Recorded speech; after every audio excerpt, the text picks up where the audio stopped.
ਸ਼ਮਾਦਾਨ।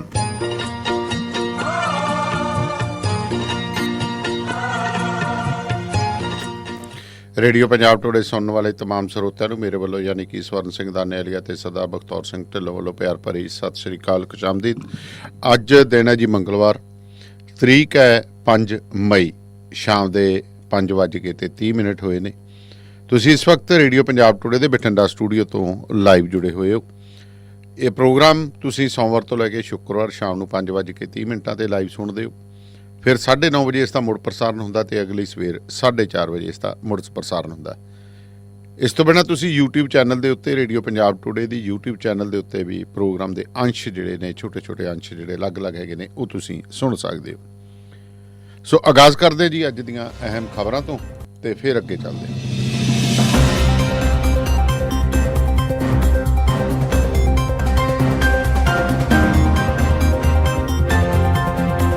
ਹਰਿਆਣਾ ਦੇ ਮੁੱਖ ਮੰਤਰੀ ਮਨੋਹਰ ਲਾਲ ਖੱਟਰ ਦਾ ਅੱਜ ਜਨਮ ਦਿਨ ਹੈ। ਉਹਨਾਂ ਨੂੰ ਜਨਮ ਦਿਨ ਮੌਕੇ ਪ੍ਰਧਾਨ ਮੰਤਰੀ ਨਰਿੰਦਰ ਮੋਦੀ ਨੇ ਵਧਾਈਆਂ ਦਿੱਤੀਆਂ। PM ਮੋਦੀ ਨੇ ਟਵੀਟ ਕਰਕੇ ਉਹਨਾਂ ਨੂੰ ਜਨਮ ਦਿਨ ਦੀਆਂ ਵਧਾਈ ਦਿੱਤੀ ਅਤੇ ਹਰਿਆਣਾ ਦੇ ਮੁੱਖ ਮੰਤਰੀ ਮਨੋਹਰ ਲਾਲ ਖੱਟਰ ਨੂੰ ਤੰਦਰੁਸਤੀ ਦਾ ਆਸ਼ੀਰਵਾਦ ਵੀ ਦਿੱਤਾ।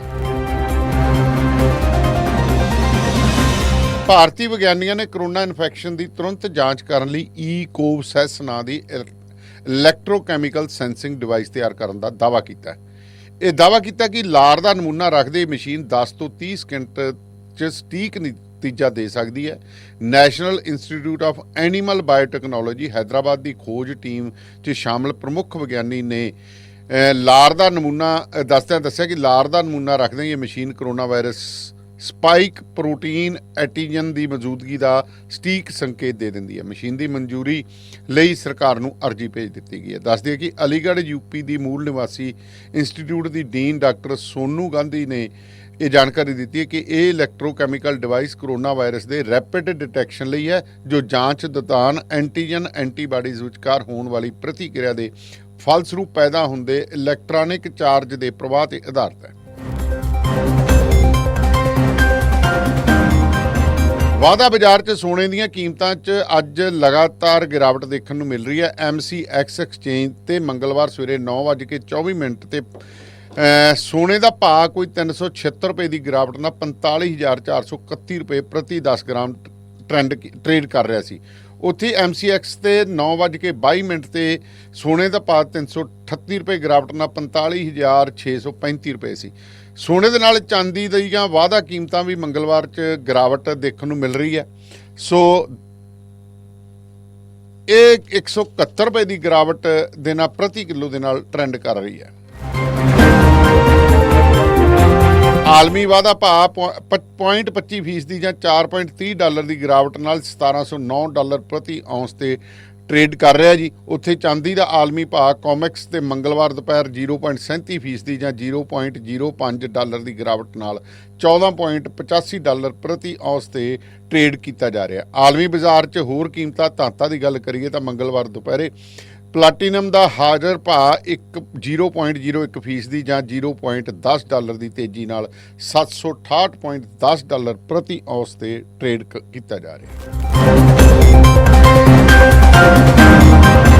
ਰਾਜਪਾਲ ਸ਼ਹਿਰ 'ਚ ਕਰੋਨਾ ਵਾਇਰਸ ਦਾ ਪਿੱਛਾ ਛੱਡਦਾ ਦਿਖਾਈ ਨਹੀਂ ਦੇ ਰਿਹਾ। ਬੀਤੇ ਦਿਨ ਇੱਕ ਆੜ੍ਹਤੀ ਦੇ ਉਹਦਾ ਲੜਕਾ ਕਰੋਨਾ ਪੋਜ਼ੀਟਿਵ ਪਾਏ ਗਏ ਸਨ। ਹੁਣ ਆੜ੍ਹਤੀ ਦੀ ਪਤਨੀ ਦੀ ਰਿਪੋਰਟ ਵੀ ਕਰੋਨਾ ਪੋਜ਼ੀਟਿਵ ਆਉਣ ਤੇ ਰਾਜਪੁਰਾ ਸ਼ਹਿਰ ਦੇ ਕਰੋਨਾ ਪੋਜ਼ੀਟਿਵ ਦੀ ਗਿਣਤੀ 45 ਹੋ ਗਈ। ਤੇ ਪ੍ਰੋਗਰਾਮ ਸ਼ਮਾਦਾਨ ਦੇ ਵਿੱਚ ਸਰਦਾਰ ਢਿੱਲੋਂ ਦਾ ਸਵਾਗਤ ਹੈ ਜੀ। ਢਿੱਲੋਂ ਸਾਹਿਬ ਸਤਿ ਸ਼੍ਰੀ ਅਕਾਲ ਜੀ। ਸਤਿ ਸ਼੍ਰੀ ਅਕਾਲ ਢਿੱਲੋਂ ਸਾਹਿਬ, ਸਭ ਤੋਂ ਪਹਿਲਾਂ ਤਾਂ ਚਰਚਾ ਦਾ ਵਿਸ਼ਾ ਪੰਜਾਬ ਦੇ ਕਲਾਕਾਰ ਬਣੇ ਹੋਏ ਨੇ। ਸਿੱਧੂ ਮੂਸੇਵਾਲੇ ਤੇ ਪਰਚਾ ਦਰਜ ਕਰ ਦਿੱਤਾ ਹੈ, DSP ਮੁਅੱਤਲ ਕਰ ਦਿੱਤਾ ਹੈ। ਜਿਸ ਢੰਗ ਦੇ ਨਾਲ ਸਿੱਧੂ ਮੂਸੇਵਾਲਾ ਪੁਲਿਸ ਅਧਿਕਾਰੀਆਂ ਕੋਲੇ ਆਉਂਦਾ ਜਾਂਦਾ ਹੈ, ਹੋਰ ਹੈ, ਐਂਡ ਇਸ ਤਾਲਾਬੰਦੀ ਦੇ ਵਿੱਚ ਵੀ ਆਪਣੀ ਸ਼ਹਿਨਸ਼ਾਹਤ ਦਿਖਾ ਰਿਹਾ। ਕੀ ਕਰੋਗੇ? ਦੇਖੋ, ਲਾ ਇਨਫੋਰਸਿੰਗ ਏਜੰਸੀ ਜਿਹੜੀ ਹੈਗੀ ਹੈ ਪੰਜਾਬ ਦੇ ਵਿੱਚ, ਜੇ ਆਪਾਂ ਦੇਖੀਏ ਤਾਂ ਉਹ ਪੁਲਿਸ ਹੈ ਜੀ। ਸਿੱਧੂ ਮੂਸੇਵਾਲਾ ਹੈ ਚੀਜ਼ ਕੀ, ਕਿੱਡਾ ਕੁ ਵੱਡਾ ਹੋ ਗਾਇਕ ਹੈ ਜੀ। ਉਹਦੀ ਗਾਇਕੀ ਦੇ ਵਿੱਚੋਂ ਨਿਕਲਦਾ ਕੀ ਹੈ? 24 ਘੰਟੇ ਵਾਇਲੈਂਸ, ਬਿਲਕੁਲ ਜੀ। ਕਬਜ਼ਾ ਲੈਣਾ ਹੈ, ਕਾਨਪੁਰੋਂ ਪਿਸਤੌਲ ਮੰਗਾਉਣਾ ਹੈ, ਆਹ ਕਰਨਾ, ਬਹੁ ਕਰਨਾ, ਤਿਮਕਾ ਕਰਨਾ। ਇਸ ਬੰਦੇ ਦੇ ਖਿਲਾਫ ਪਹਿਲਾਂ ਪਰਚਾ ਦਰਜ ਹੋ ਚੁੱਕਾ ਹੈ। ਮਾਨਸਾ 'ਚ ਕੀਤਾ ਸੀ। ਮਾਨਸਾ 'ਚ ਕੀਤਾ ਸੀ।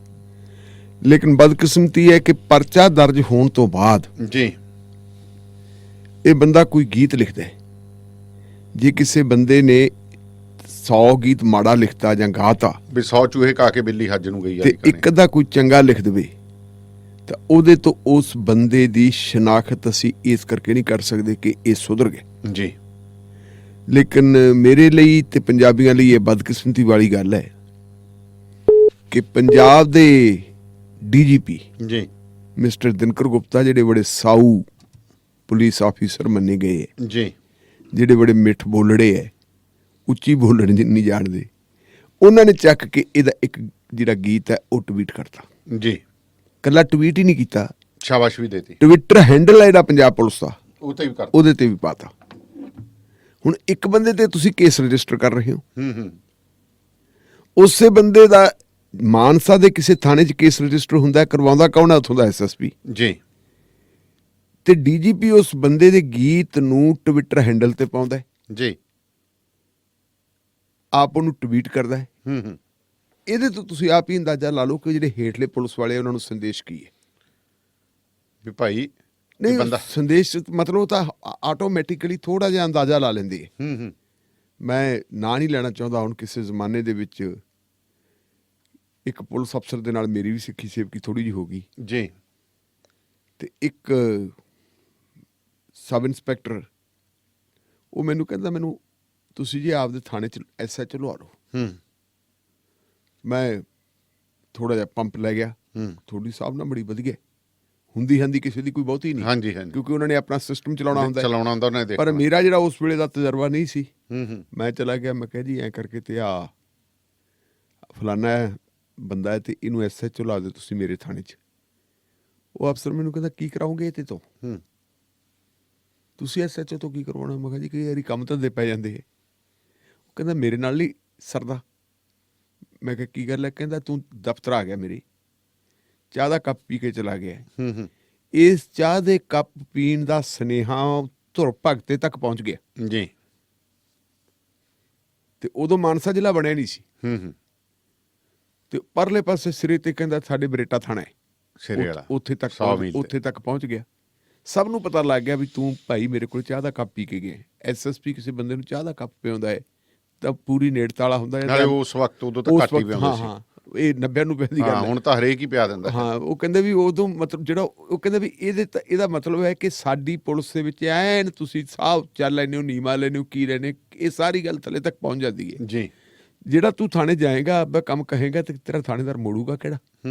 ਜੇ ਮੋੜੂਗਾ ਮੈਂ ਤਾਂ ਬੈਠੇ ਤੂੰ ਮੇਰੇ ਕੋਲ ਤੂੰ ਲੈਣਾ ਦੇਣਾ ਕੀ ਹੈ? ਅੱਜ ਲਵਾਏਗਾ, ਕੱਲ ਨੂੰ ਇਹ ਬੰਦੇ ਨੇ ਕੁਝ ਹੋਰ ਕਰਨਾ ਸ਼ੁਰੂ ਕਰ ਦਿੱਤਾ, ਤੂੰ ਇਹਦਾ ਅਲਾਂਭਾ ਦੇਂਗਾ, ਇਹਨੂੰ ਬਦਲ ਦੇ, ਤੇ ਮੈਂ ਇਹਨੂੰ ਬਦਲਣਾ ਨਹੀਂ। ਸੋ ਮੇਰੇ ਉਸ ਅਫਸਰ ਦੀ ਉਹ ਗੱਲ ਅੱਜ ਵੀ ਯਾਦ ਹੈ, 90 ਤੋਂ ਪਹਿਲਾਂ ਦੀ ਕਹਾਣੀ ਹੈ ਕਿ ਜਦੋਂ ਸਿੱਧੂ ਮੂਸੇ ਵਾਲੇ ਦੇ ਗੀਤ ਨੂੰ ਡੀਜੀਪੀ ਨੇ ਟਵੀਟ ਕਰਤਾ ਜੀ, ਉਹਨੂੰ ਰੀਟਵੀਟ ਕਰਤਾ ਤੇ ਪੰਜਾਬ ਪੁਲਿਸ ਦੇ ਟਵਿੱਟਰ ਹੈਂਡਲ ਤੇ ਪਾਤਾ ਜੀ, ਤੇ ਇਹਦਾ ਮਤਲਬ ਕੀ ਹੈ? ਹੇਠਲੀ ਪੁਲਿਸ ਵਾਲਿਆਂ ਨੂੰ ਇਹ ਸੰਦੇਸ਼ਾ ਚਲਾ ਗਿਆ ਕਿ ਕੋਈ ਗੱਲ ਨਹੀਂ ਜੀ, ਜੇ ਲੋੜ ਪਈ ਤਾਂ ਆਪਾਂ ਫਿਰ ਸਿੱਧੂ ਸਾਹਿਬ ਨੂੰ ਲੈ ਜਾਾਂਗੇ ਤੇ ਡੀਜੀਪੀ ਸਾਹਿਬ ਕੋਲੇ ਕੰਮ ਕਰ ਲਾਂਗੇ। ਹਾਂ ਵੀ ਸਿੱਧੇ ਹੁਣ ਤਾਂ। ਹਾਂ, ਮੇਰੇ ਯਾਦ ਹੈ ਇੱਕ ਵਾਰੀ ਦੀ ਗੱਲ, ਜਦੋਂ ਆਪਣੇ ਕੁਲਦੀਪ ਮਾਨਕ ਜੀ ਬਠਿੰਡਾ ਤੋਂ ਇੰਡੀਪੈਂਡੈਂਟ ਖੜਾ ਹੋਇਆ, ਉਦੋਂ ਕਾਂਗਰਸ ਵਾਲੇ ਪਾਸਿਓਂ ਸੀਗਾ ਬੂਟਾ ਸਿੰਘ ਦਾ ਮੁੰਡਾ ਜੀ, ਤੇ ਦੂਜੇ ਪਾਸੇ ਕੋਈ ਇਹੋ ਜਿਹਾ ਸੀ ਅਕਾਲੀ ਦਲ ਵਾਲਾ। ਤੇ ਦੇਖਿਆ ਤੂੰ ਸਾਡੇ ਗਰੁੱਪ ਨੇ ਸਾਰਿਆਂ ਨੇ ਫੈਸਲਾ ਕਰ ਲਿਆ ਵੀ ਆਪਾਂ ਮਾਨਕ ਦੀ ਮਦਦ ਕਰ ਦਈਏ ਜੀ। ਅਸੀਂ ਸਾਰੇ ਮਾਨਕ ਦੀ ਮਦਦ ਤੇ ਚੱਲ ਪਏ। ਇਧਰੋਂ ਆ ਰਹੇ ਸਾਂ ਵਾਪਸ ਮਾਨਸਾ, ਇਧਰੋਂ ਤੁਹਾਡਾ ਰਾਮਪੁਰ ਵਾਲੇ ਪਾਸੇ ਤੋਂ, ਤੇ ਬੀਬੀ ਵਾਲਾ ਚੌਕ ਚ ਨਾਕਾ ਲੱਗਿਆ ਇੱਕ, ਬੜਾ ਸਾਊ ਜਿਹਾ ਇੰਸਪੈਕਟਰ ਨਵਾਂ ਜਿਹਾ ਖੜਾ, ਤੇ ਇਸ਼ਾਰਾ ਕਰਤਾ ਪੁਲਿਸ ਆਪਣੇ ਸਿਪਾਹੀ ਨੇ। ਮੈਂ ਕਿਹਾ ਜੀ ਇਹ ਕੈਂਡੀਡੇਟ ਸਾਹਿਬ ਹੈ ਮਾਨਕ ਸਾਹਿਬ। ਉਹ ਕਹਿੰਦਾ ਜੀ ਉਹ ਇੰਸਪੈਕਟਰ ਸਾਹਿਬ ਖੜੇ, ਉਹਨਾਂ ਕੋਲ ਜਾਂਦੇ ਰਹੋ। ਮੈਂ ਕਿਹਾ ਠੀਕ ਹੈ। ਮੈਂ ਕਿਹਾ ਮਾਨਕ ਸਾਹਿਬ ਮੈਂ ਉਹ ਇੰਸਪੈਕਟਰ ਸਾਹਿਬ ਨੂੰ ਦੱਸਾਂ। ਮੈਂ ਕਿਹਾ ਨਹੀਂ ਹੈ ਨਾ ਯਾਰ। ਉਹਨੂੰ ਮਾਨਕ ਨੇ ਉਂਗਲ ਮਾਰ ਕੇ ਤੇ ਉਹਨੂੰ ਗਾਲ ਕੱਢੀ। ਅੱਛਾ, ਪੈਰ ਛੱਡ ਗਿਆ ਵੀ ਮੈਂ ਕੈਂਡੀਡੇਟ ਹਾਂ। ਮੈਂ ਕਿਹਾ ਤੂੰ ਕੈਂਡੀਡੇਟ ਨਹੀਂ। ਮੈਨੂੰ ਬੜੀ ਬਦਤਮੀਜੀ ਲੱਗੀ ਮਾਨਕ ਦੀ। ਮੈਂ ਕਿਹਾ ਤੂੰ ਇਹ ਕੀ? ਉਹ ਜਦੋਂ ਨੇੜੇ ਆ ਗਿਆ ਕਹਿੰਦਾ ਤੈਨੂੰ ਮੈਂ ਇੱਥੇ ਇਸ ਕਰਕੇ ਲੈ ਕੇ ਆਇਆ ਸੀ ਵੀ ਤੂੰ ਮੈਨੂੰ ਰੋਕੇ। ਅੱਛਾ, ਤੈਨੂੰ ਮੈਂ ਤਾਂ ਲੈ ਕੇ ਆਇਆ ਸੀ। ਚਲੋ ਉਹ ਠੀਕ ਹੈ ਜੀ, ਕਹਿੰਦਾ ਜਾਓ। ਮੈਂ ਮਾਨਕ ਨੂੰ ਪੁੱਛਿਆ, ਮੈਂ ਕਿਹਾ ਯਾਰ ਮਾਜਰਾ ਕੀ ਹੈ? ਉਹ ਕਹਿੰਦਾ ਮਾਜਰਾ ਇਹ ਹੈ ਕਿ ਇਹਦੀ ਬਦਲੀ ਕਰਵਾਉਣੀ ਸੀ ਉਧਰੋਂ, ਉਸ ਰੇਂਜ ਦੇ ਵਿੱਚੋਂ ਇਸ ਰੇਂਜ 'ਚ। ਜੀ। ਤੇ ਇਹਦਾ ਇੱਕ ਰਿਸ਼ਤੇਦਾਰ ਮੇਰੇ ਨਾਲ ਉਹਦਾ ਬਹੁਤ ਜ਼ਿਆਦਾ ਸਨੇਹ ਹੈ, ਉਹ ਮੇਰੇ ਕੋਲੇ ਆ ਗਿਆ ਵੀ ਭਾਈ ਤੂੰ ਕਰਵਾ।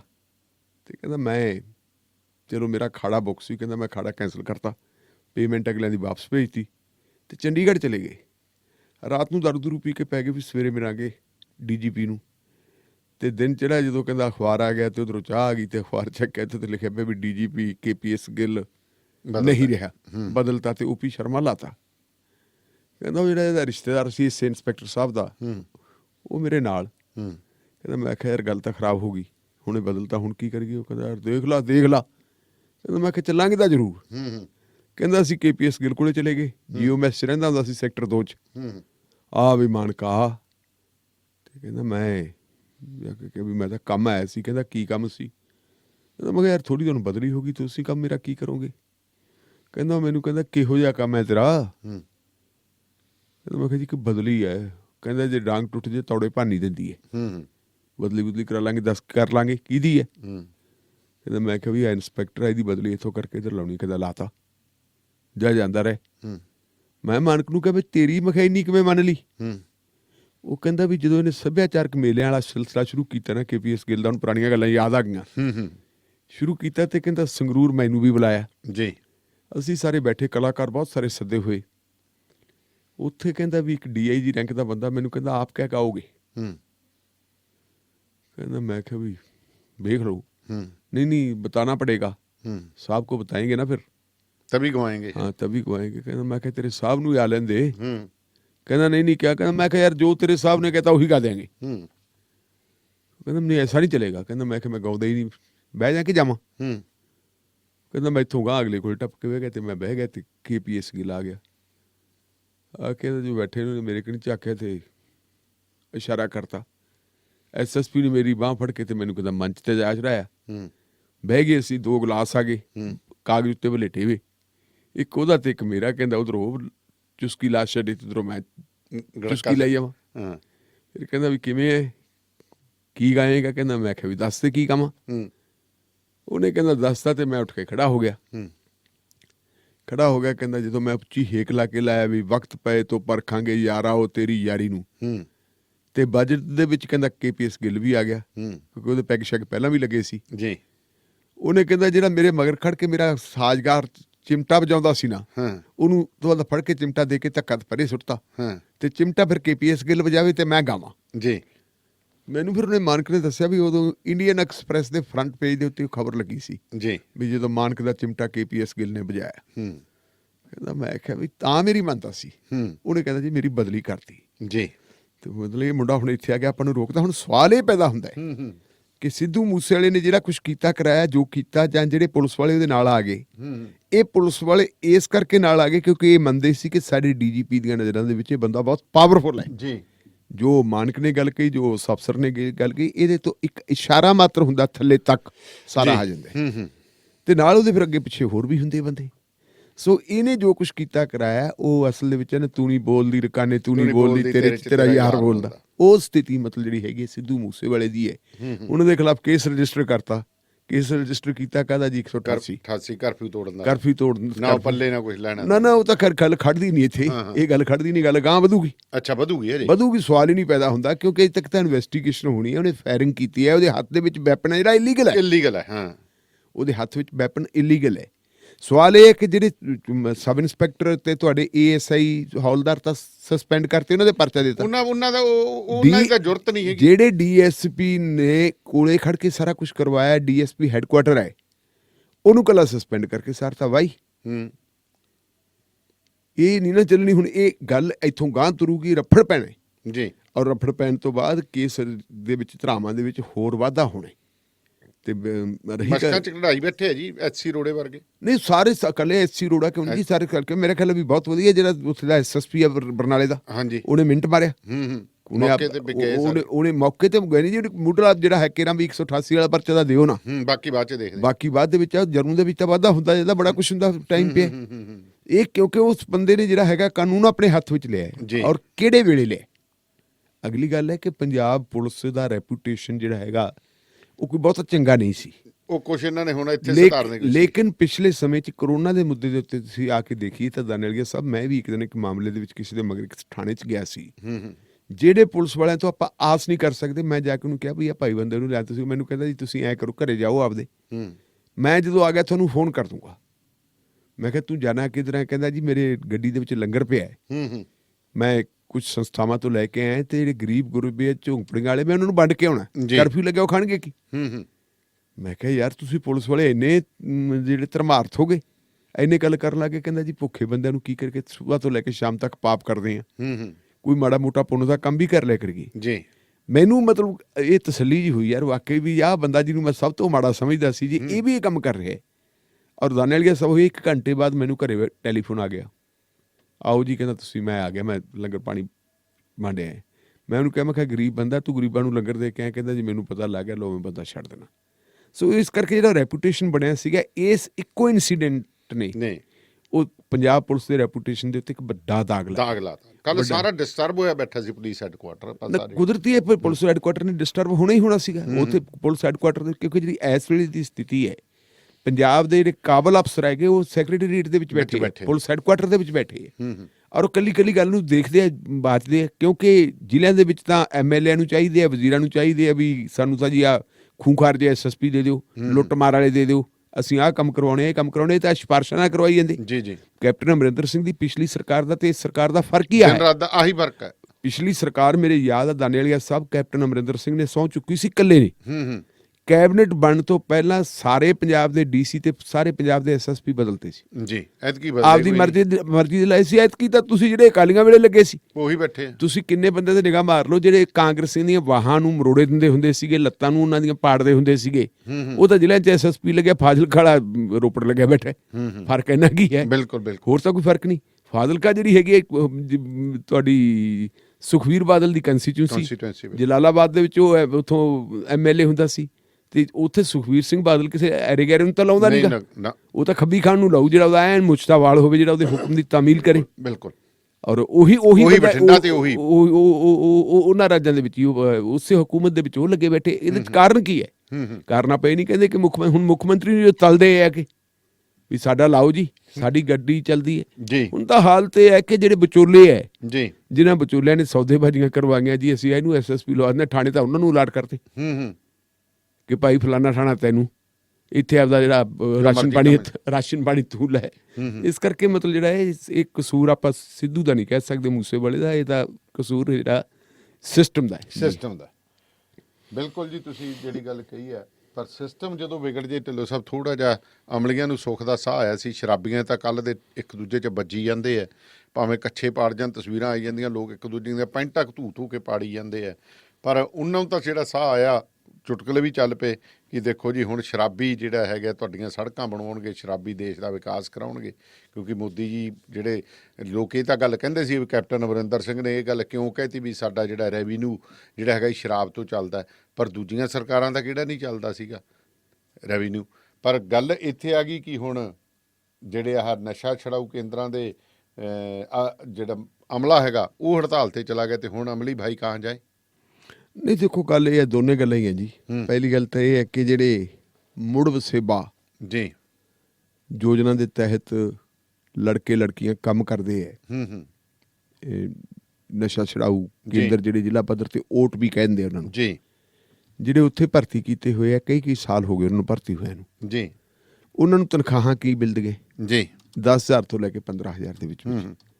ਅੱਜ ਦੇ ਜ਼ਮਾਨੇ ਦੇ ਵਿੱਚ 10-15,000 ਰੁਪਈਆ ਜਿਸ ਬੰਦੇ ਨੇ, ਚਾਹੇ ਕਿਸੇ ਪਿੰਡ ਤੋਂ ਵੀ ਆਵੇ, ਉਹਦਾ ਭਾੜਾ ਕਿਰਾਇਆ ਵੀ ਲੱਗਦਾ ਜੀ, ਜੇ ਬੰਦਾ ਸਕੂਟਰ ਮੋਟਰਸਾਈਕਲ ਤੇ ਆਉਂਦਾ ਤੇਲ ਵੀ ਲੱਗਦਾ, ਰੋਟੀ ਪਾਣੀ ਚਲਾਉਣਾ ਮੁਸ਼ਕਿਲ ਹੋ ਜਾਂਦਾ ਜੀ। ਔਰ ਉਹ ਬੜੇ ਲੰਬੇ ਸਮੇਂ ਤੋਂ ਮੰਗ ਕਰਦੇ ਸੀ ਕਿ ਸਾਡੀਆਂ ਸਰਵਿਸਿਜ਼ ਨੂੰ ਰੈਗੂਲਰ ਕਰ ਦਿੱਤਾ ਜਾਵੇ, ਲੇਕਿਨ ਕਿਸੇ ਨੇ ਨਹੀਂ ਕੀਤੀਆਂ ਜੀ। ਹੁਣ ਜਦੋਂ ਮੁਸੀਬਤ ਦੀ ਘੜੀ ਆ ਗਈ ਜੀ, ਸਾਰਾ ਹੀ ਜੇ ਆਪਾਂ ਦੇਖੀਏ ਹੈਲਥ ਡਿਪਾਰਟਮੈਂਟ ਦੇ ਲੋਕ, ਚਲੋ ਵਿੱਚ ਕੋਈ ਇੱਕ ਅੱਧੀ ਗੰਦੀ ਮੱਛੀ ਵੀ ਹੁੰਦੀ ਹੈ, ਲੇਕਿਨ ਜੇ ਸਮੁੱਚੇ ਰੂਪ ਵਿੱਚ ਦੇਖੀਏ ਆਪਾਂ ਤਾਂ ਹੈਲਥ ਡਿਪਾਰਟਮੈਂਟ ਵਾਲੇ ਬਹੁਤ ਵਧੀਆ ਕੰਮ ਕਰ ਰਹੇ ਜੀ। ਔਰ ਕਿਉਂਕਿ ਕਰਫਿਊ ਲੱਗ ਗਿਆ, ਕਰਫਿਊ ਦੀ ਵਜ੍ਹਾ ਕਾਰਨ ਸਪਲਾਈ ਲਾਈਨ ਟੁੱਟ ਗਈ, ਤੇ ਕੁਝ ਲੋਕ ਤਾਂ ਪਹਿਲਾਂ ਹੀ ਛੱਡਣ ਵਾਲੇ ਪਾਸੇ ਨੂੰ ਪਏ ਸੀ। ਨਵੇਂ ਲੋਕ ਵੱਡੀ ਤਾਦਾਦ ਦੇ ਵਿੱਚ ਜਿਹੜਾ ਹੈਗਾ ਨਸ਼ਾ ਕੇਂਦਰਾਂ ਦੇ ਵਿੱਚ ਪਹੁੰਚ ਗਏ ਸੀ ਜੀ, ਕਿ ਜੀ ਸਾਨੂੰ ਤੁਸੀਂ ਆਪਣੀ ਦਵਾਈ ਬੂਟੀ ਦਿਓ। ਜਿਹੜੀ ਇੱਕ ਮੇਰੇ ਕੋਲ ਜਾਣਕਾਰੀ ਹੈ ਕਿ ਇੱਥੇ 2 ਕਿਸਮ ਦੀ ਮੈਡੀਸਨ ਦਿੰਦੇ ਸੀ। ਇੱਕ ਤਾਂ ਜਦੋਂ ਕੋਈ ਬੰਦਾ ਆਉਂਦਾ ਉਹਦੀ ਉਹਨਾਂ ਨੂੰ ਕਾਰਡ ਬਣਾਇਆ ਹੁੰਦਾ ਸੀ, ਉਹਨਾਂ ਨੂੰ ਪਤਾ ਹੈ ਕਿ ਇਹ ਬੰਦਾ ਕਿੰਨਾ ਨਸ਼ਾ ਲੈਂਦਾ, ਕਿੰਨਾ ਨਸ਼ਾ ਕਰਦਾ, ਉਹਨਾਂ ਦਾ ਉਹਦਾ ਇਤਿਹਾਸ ਉਸ ਸੀਗੀ ਉਹਨਾਂ ਉਸ ਲਿਹਾਜ਼ ਦੇ ਨਾਲ ਉਹਨੂੰ ਕੋਈ ਜਿਹੜੀ ਗੋਲੀ ਦਿੰਦੇ ਸੀਗੇ, ਸਟਰੈਂਥ ਗੋਲੀ ਦੀ ਅਲੱਗ-ਅਲੱਗ ਹੁੰਦੀ ਹੈ ਕਿ ਭਾਈ ਤੂੰ ਆ ਗੋਲੀ ਲੈ ਲਾ ਤੇ ਚੱਲ। ਉਹਦੇ ਨਾਲ ਉਹ ਬੰਦੇ ਨੂੰ ਜਿਹੜੀ ਹੈਗੀ ਹੈ, ਜਿਹੜੀ ਤੋੜ ਲੱਗਦੀ ਸੀ, ਤੋੜ ਤੋਂ ਥੋੜਾ ਉਹਨੂੰ ਫਰਕ ਪੈਂਦਾ, ਤੇ ਨਾਲ ਜਿਹੜਾ ਹੈਗਾ ਉਹਦੀ ਬਾਡੀ ਹੈ ਜਿਹੜੀ ਜੀ ਉਹ ਨਸ਼ਾ ਮੁਕਤ ਹੁੰਦੀ ਵੀ ਰਹਿੰਦੀ ਸੀਗੀ, ਉਹਨੂੰ ਮਤਲਬ ਜਿਹੜੀਆਂ ਦਰਦਾਂ ਵਗੈਰਾ ਨਹੀਂ ਸੀ ਹੁੰਦੀਆਂ ਜੀ। ਦੂਸਰੀਆਂ ਦੱਸਦੇ ਕੁਝ ਬੂੰਦਾਂ ਸੀ ਵੀ 1-2 ਬੂੰਦਾਂ ਦਾ ਲਿਹਾਜ਼ ਨਾਲ ਬੰਦੇ ਦੇ ਮੂੰਹ 'ਚ ਬੂੰਦਾਂ ਪਾ ਦਿੰਦੇ। ਇਹ ਸਾਰਾ ਸਿਲਸਿਲਾ ਚੱਲਦਾ ਸੀ। ਹੁਣ ਇੱਕਦਮ ਆ ਕੇ ਕਾਫੀ ਸਾਰੀ ਗਿਣਤੀ ਹੈ ਜਿਹੜੀ ਵੱਧ ਗਈ ਸੀ ਅਮਲੀਆਂ ਦੀ। ਜੀ ਜੀ। ਨੌਜਵਾਨ ਮੁੰਡਿਆਂ ਨੂੰ ਉਹਨਾਂ ਦੀਆਂ ਮਾਵਾਂ ਲੈ ਕੇ ਆ ਰਹੀਆਂ, ਭਰਾ ਲੈ ਕੇ ਆ ਰਹੇ ਆ, ਬਜ਼ੁਰਗ ਬਾਪੂ ਲੈ ਕੇ ਆ ਰਹੇ ਆ, ਉਹ ਲੈ ਕੇ ਆਉਂਦੇ ਵੀ ਆ ਲਓ ਜੀ ਤੁਸੀਂ ਦਿਓ ਇਹਨਾਂ ਦਾ ਇਲਾਜ ਕਰੋ। ਬਹੁਤ ਵਧੀਆ ਤਰੀਕੇ ਤੇ ਅਸੀਂ ਵੀ ਤਸੱਲੀ ਜ਼ਾਹਰ ਕੀਤੀ ਸੀ, ਸਰਕਾਰ ਨੇ ਵੀ ਕੀਤੀ ਸੀ, ਆਮ ਲੋਕਾਂ ਨੇ ਵੀ ਜੀ ਜੀ ਕਿ ਕਰੋਨਾ ਦੇ ਹੋਰ ਤਾਂ ਨੁਕਸਾਨ ਭਾਵੇਂ ਜਾਨਾਂ ਦਾ ਜਿੰਨਾ ਮਰਜ਼ੀ ਕਰਤਾ, ਲੇਕਿਨ ਆਹ ਵਧੀਆ ਹੋਇਆ। ਤੁਸੀਂ ਇਹ ਦੇਖੋ ਕਿ ਜਦੋਂ ਦਾ ਕਰਫਿਊ ਲੱਗਿਆ ਜਾਨੀ ਨੁਕਸਾਨ ਜਿਹੜਾ ਪਹਿਲਾਂ ਟੀਕੇ ਨਾਲ ਹੁੰਦਾ ਸੀ ਉਹ ਕਿਤੇ ਘੱਟ ਹੋਇਆ ਹੋਣਾ ਕਿਤੇ 1-2 ਥਾਵਾਂ ਤੇ ਕੋਈ ਇਹੋ ਜਿਹੀਆਂ ਘਟਨਾਵਾਂ ਵਾਪਰੀਆਂ ਹੋਣਗੀਆਂ ਜਿਵੇਂ ਆਪਣੇ ਇੱਥੇ ਸੀਗੇ ਆਪਣੇ ਤੁਹਾਡੇ ਮਾਨਸਾ ਜ਼ਿਲ੍ਹੇ ਦੇ 2 ਲੜਕੇ ਜਾ ਕੇ ਹਰਿਆਣੇ ਚੋਂ ਖਾ ਕੇ ਆਏ ਸੀ। ਹਾਂ, ਉਹ ਹਰਿਆਣੇ ਦੀ ਵਜ੍ਹਾ ਕਾਰਨ ਉਹਨਾਂ ਦੀਆਂ ਮੌਤਾਂ ਹੋ ਗਈਆਂ, ਨਹੀਂ ਤਾਂ ਅੱਗੇ ਡੇਲੀ ਮਤਲਬ ਹਰ ਜ਼ਿਲ੍ਹੇ ਦੇ ਵਿੱਚ 1-2 ਰੁੜ ਜਾਂਦੇ ਸੀ, ਉਹ ਮਰਦੇ ਸੀ। ਹੁਣ ਉਹ ਰੁਕੇ ਹੋਏ ਸੀ। ਅਸੀਂ ਸਾਰਿਆਂ ਨੇ ਤਸੱਲੀ ਜ਼ਾਹਰ ਕੀਤੀ ਸੀ ਔਰ ਬਹੁਤ ਵੱਡਾ ਮੈਂ ਸਮਝਦਾ ਬੜਾ ਵੱਡਾ ਪੁੰਨ ਦਾ ਕੰਮ ਹੋ ਰਿਹਾ ਸੀ ਇਹਨਾਂ ਸੈਂਟਰਾਂ ਤੋਂ। ਲੇਕਿਨ ਹੁਣ ਉਹਨਾਂ ਨੇ 2 ਦਿਨਾਂ ਦੀ ਹੜਤਾਲ ਕਰਤੀ, ਕੱਲ ਵੀ ਹੜਤਾਲ ਸੀ ਤੇ ਅੱਜ ਵੀ ਹੜਤਾਲ ਜੀ। ਉਸ ਹੜਤਾਲ ਕਰਕੇ ਜਿਹੜੇ ਅਮਲੀ ਜਿਨ੍ਹਾਂ ਨੂੰ ਰੋਜ਼ ਦੀ ਰੋਜ਼ ਮੈਡੀਸਨ ਲੈਣ ਆਉਂਦੇ ਸੀ ਉਹਨਾਂ ਦੀਆਂ ਚੀਕਾਂ ਨਿਕਲ ਗਈਆਂ ਔਰ ਚੀਕਾਂ ਨਿਕਲ ਕੇ ਉਹਨਾਂ ਦੇ ਧਰਨੇ ਤੱਕ ਮਾਰਤੇ ਜੀ। ਮੁਲਾਜ਼ਮਾਂ ਦੇ ਖਿਲਾਫ ਹੀ ਧਰਨੇ ਮਾਰਤੇ ਵੀ ਅਸੀਂ ਕਰੀਏ ਕਿ ਨਾਅਰੇ ਲਾਉਣ ਲੱਗੇ ਵੀ ਦੱਸੋ ਜੀ ਸਾਡਾ ਕੀ ਹੈ ਇਹਦੇ ਚ ਜੀ। ਸਰਕਾਰ ਨੇ ਉਹਨਾਂ ਦੀ ਹੜਤਾਲ ਨੂੰ ਮੱਦੇ ਨਜ਼ਰ ਰੱਖਦੇ ਹੋਏ ਕੋਈ ਪੁਖਤਾ ਪ੍ਰਬੰਧ ਨਹੀਂ ਕੀਤੇ। ਪਹਿਲੀ ਗੱਲ ਤਾਂ ਇਹ ਚਾਹੀਦੀ ਸੀ ਕਿ ਉਹਨਾਂ ਦੇ ਨਾਲ ਨੈਗੋਸ਼ੀਏਸ਼ਨ ਕਰਕੇ ਇਹ ਹੜਤਾਲ ਹੋਣ ਹੀ ਨਾ ਦਿੰਦੇ ਜੀ। ਮਸਲਨ ਜੇ ਹੜਤਾਲ ਕਰਨੀ ਸੀ ਤਾਂ ਕੋਈ ਬਦਲਵਾਂ ਪ੍ਰਬੰਧ ਹੋਣਾ ਚਾਹੀਦਾ ਸੀ, ਕਿਉਂਕਿ ਜਿਹੜੇ ਲੋਕ ਹੁਣ ਤੱਕ ਆਪਣਾ ਨਸ਼ਾ ਛੱਡ ਕੇ ਮੈਡੀਸਨ ਵਾਲੇ ਪਾਸੇ ਲੱਗ ਗਏ ਸੀ, ਜਦੋਂ ਉਹਨਾਂ ਨੂੰ 2 ਦਿਨ 24 ਘੰਟੇ 48 ਘੰਟੇ ਮੈਡੀਸਨ ਨਹੀਂ ਮਿਲਦੀ ਜੀ ਜੀ, ਉਹਨਾਂ ਨੂੰ ਕੋਈ ਕਿਸਮ ਦੀ ਪ੍ਰੋਬਲਮ ਹੋਰ ਹੁੰਦੀ ਹੈ।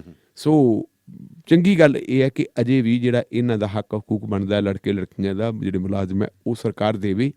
ਔਰ ਜਿੱਥੇ ਬਾਕੀ ਕੰਮ ਕਰਦੇ ਆ ਕਿ ਕਰੋਨਾ ਪੋਜ਼ਿਟਿਵ ਆਏ ਆ ਉਹਨਾਂ ਦਾ ਇਲਾਜ ਵਗੈਰਾ ਕਰਵਾ ਰਹੇ ਆ, ਪ੍ਰਵਾਸੀ ਮਜ਼ਦੂਰਾਂ ਨੂੰ ਬਾਹਰ ਭੇਜ ਰਹੇ ਆ, ਉਹ ਸਾਰੇ ਕੰਮ ਚੰਗੇ ਆ ਜੀ ਜੀ। ਪਰ ਸਭ ਤੋਂ ਵੱਡਾ ਕੰਮ ਜਿਹੜਾ ਪੁੰਨਦਾਨ ਵਾਲਾ ਮੈਂ ਕਹਿੰਦਾ, ਜਿਵੇਂ ਕਹਿੰਦੇ ਨੇ 101 ਅਖੰਡ ਪਾਠ ਕਰਾ ਦਿਓ, ਉਹ ਇਹ ਹੈ ਕਿ ਜੇ ਨਸ਼ੇ ਤੋਂ ਪੰਜਾਬ ਦਾ ਖਹਿੜਾ ਛੁੱਟ ਜੇ। ਦੇਖੋ 100% ਤਾਂ ਦੁਨੀਆ ਨਹੀਂ ਛੁੱਟ ਸਕਦਾ। ਮੈਂ ਕਹਿੰਦਾ ਜੇ ਸਮਝਦਾਰੀ ਹੋ ਕੇ ਅਸੀਂ 40-50% ਵੀ ਬੱਚਿਆਂ ਨੂੰ ਸਿੱਧੇ ਲੀਹੇ ਲਾ ਲਈਏ, ਜੇ ਲੱਗ ਜਾਈਏ ਮਤਲਬ ਘੱਟੋ ਘੱਟ ਵੀ ਆਟੇ 'ਚ ਨੂਨ ਤਾਂ ਹੋ ਜਾਂਦਾ, ਚੱਲ ਜਾਂਦਾ। ਨੂਨ 'ਚ ਆਟਾ ਨਹੀਂ ਨਾ ਪੈਂਦਾ।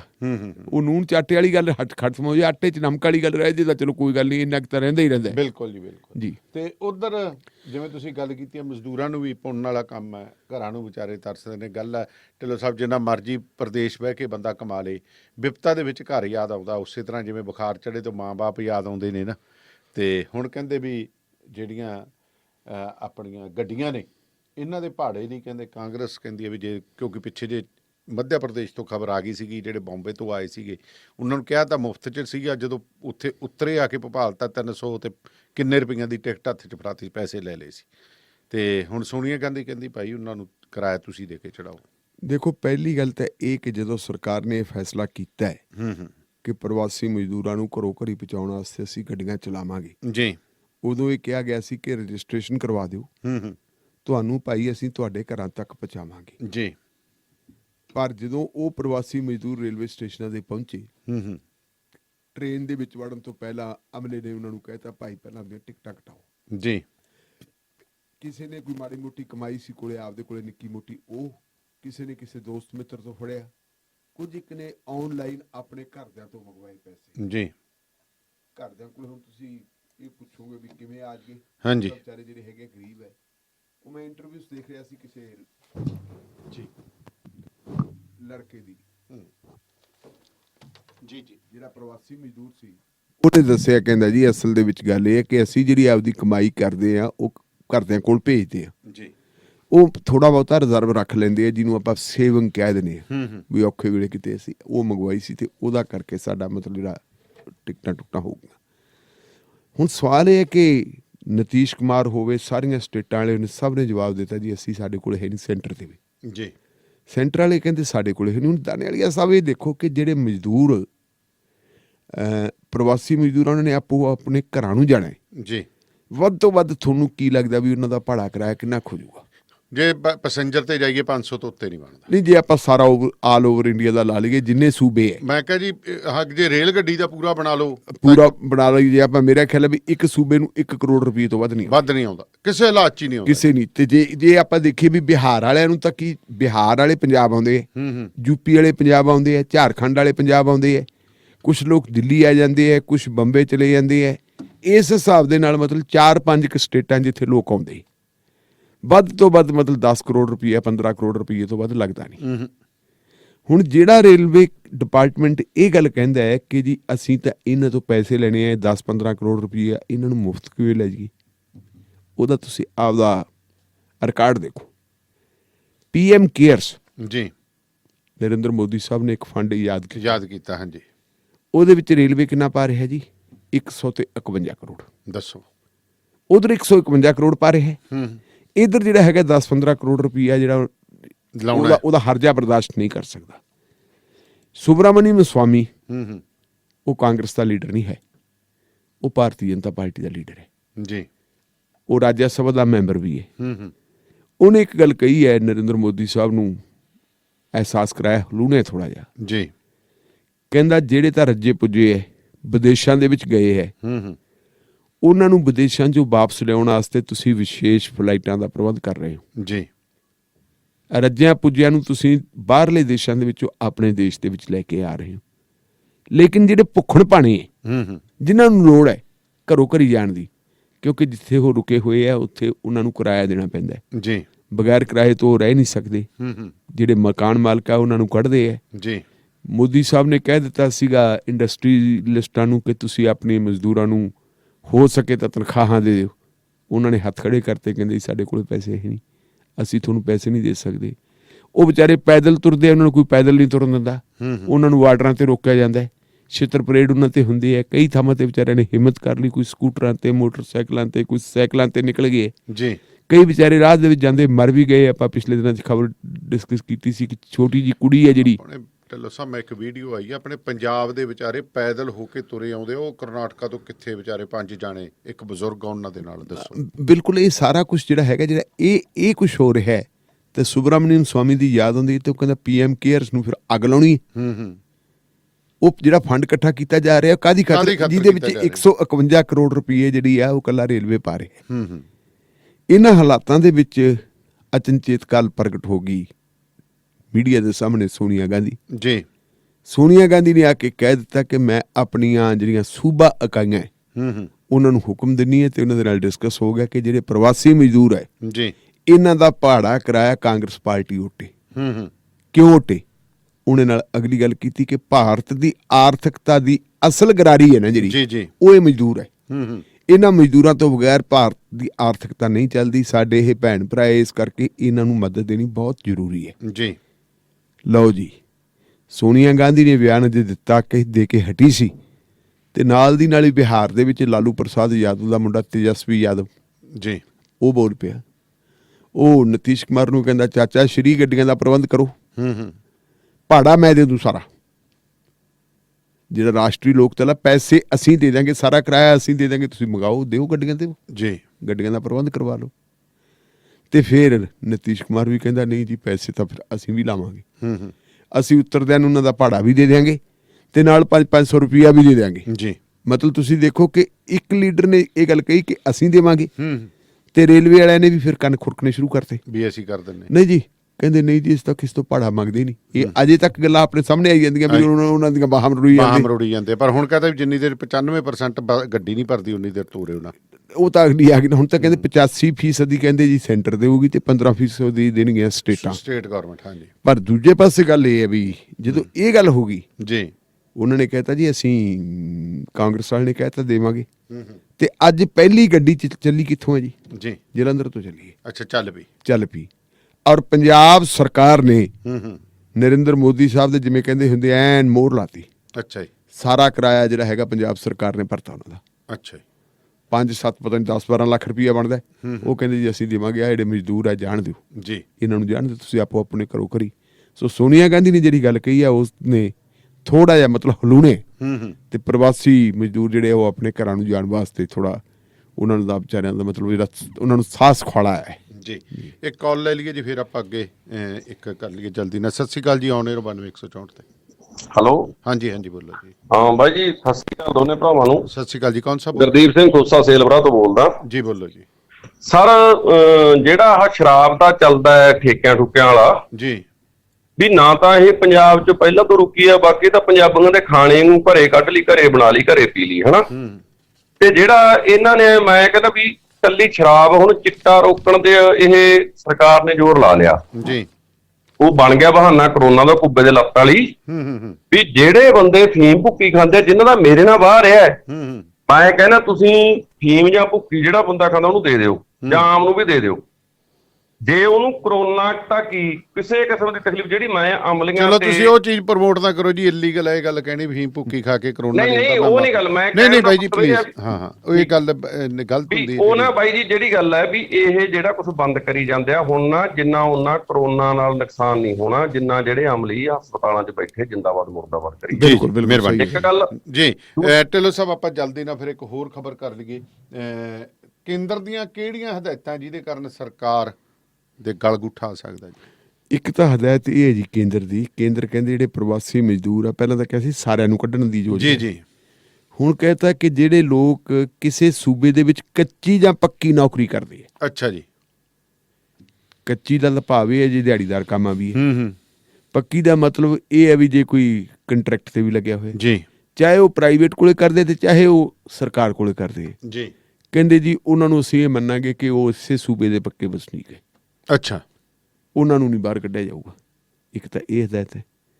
ਦੂਜੀ ਹਦਾਇਤ ਉਹਨਾਂ ਨੇ ਇਹ ਕਰਤੀ ਜੀ, ਗੱਡੀਆਂ ਅਸੀਂ ਦੇਵਾਂਗੇ, ਪਰ ਗੱਡੀਆਂ ਦੇ ਵਿੱਚ ਜਿਵੇਂ ਅੱਗੇ ਗੱਡੀਆਂ ਭਰ ਕੇ ਜਾਂਦੀਆਂ ਸੀ, ਕਹਿੰਦੇ ਉਹ ਨਹੀਂ, ਅਸੀਂ ਸੋਸ਼ਲ ਡਿਸਟੈਂਸ ਵਾਲਾ ਜਿਹੜਾ ਫਾਰਮੂਲਾ ਉਹ ਲਾਗੂ ਕਰਾਂਗੇ।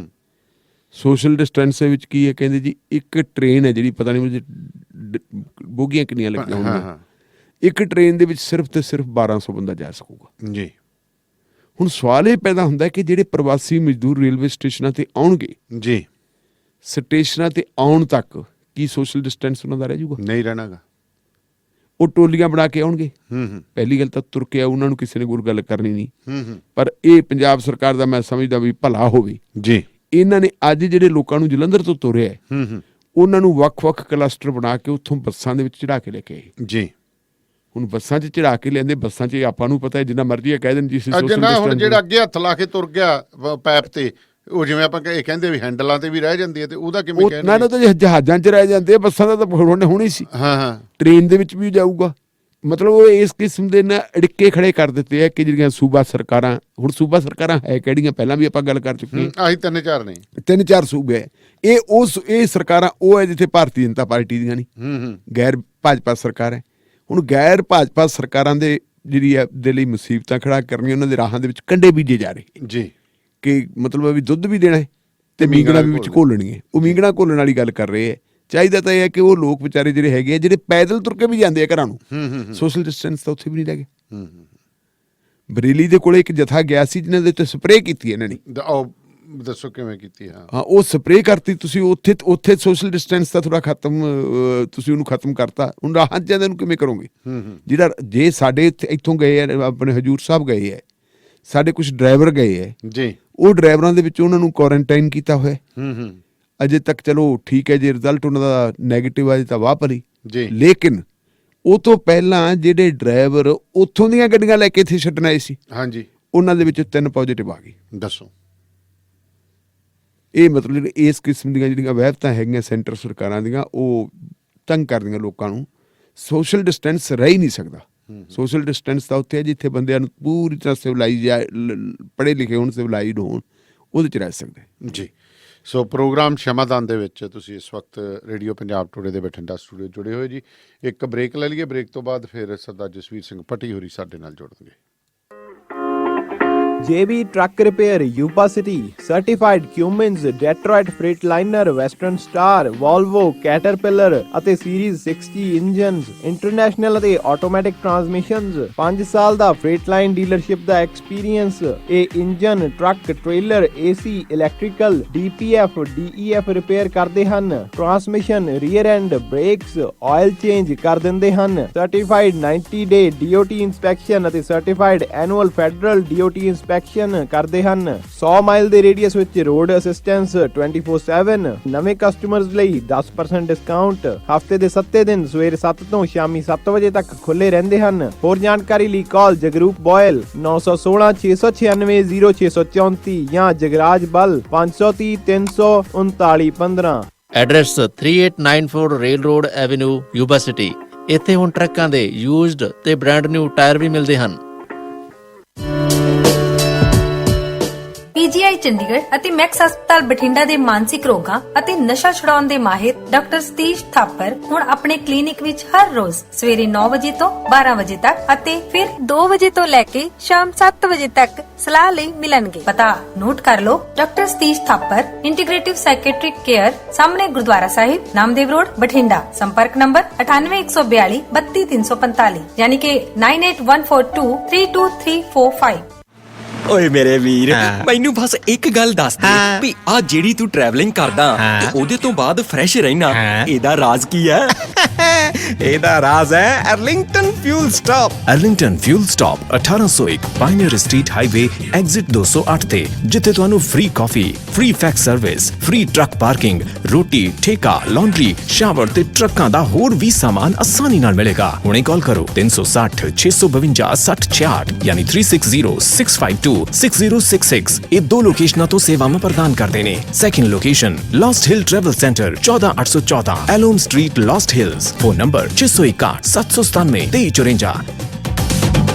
ਬੇਕਰਸਫੀਲਡ ਵਿਖੇ ਯੂਨੀਅਨ ਅਤੇ ਪਲਾਨਸ ਰੋਡ ਦੇ ਕਾਰਨਰ ਤੇ ਖੁੱਲ ਗਿਆ ਹੈ ਨਵਾਂ ਟਰੱਕ ਸਟਾਪ ਯੂਨੀਅਨ ਵਿਲੇਜ, ਜਿੱਥੇ ਮਿਲਦਾ ਹੈ ਵਧੀਆ ਗੈਸ ਅਤੇ ਬਿਨਾ ਬਾਇਓਡੀਜ਼ਲ ਦੇ ਵਧੀਆ ਤੇ ਸਸਤਾ ਡੀਜ਼ਲ। ਹਰ ਤਰ੍ਹਾਂ ਦੀ ਗਰੋਸਰੀ, ਚਾਈਨੀਜ਼ ਅਤੇ ਇੰਡੀਅਨ ਰੈਸਟੋਰੈਂਟ, ਜਿੱਥੇ ਮਿਲੇਗਾ ਵਧੀਆ ਖਾਣਾ। 2 ਪਰੌਂਠੇ ਸਿਰਫ 499 ਚ।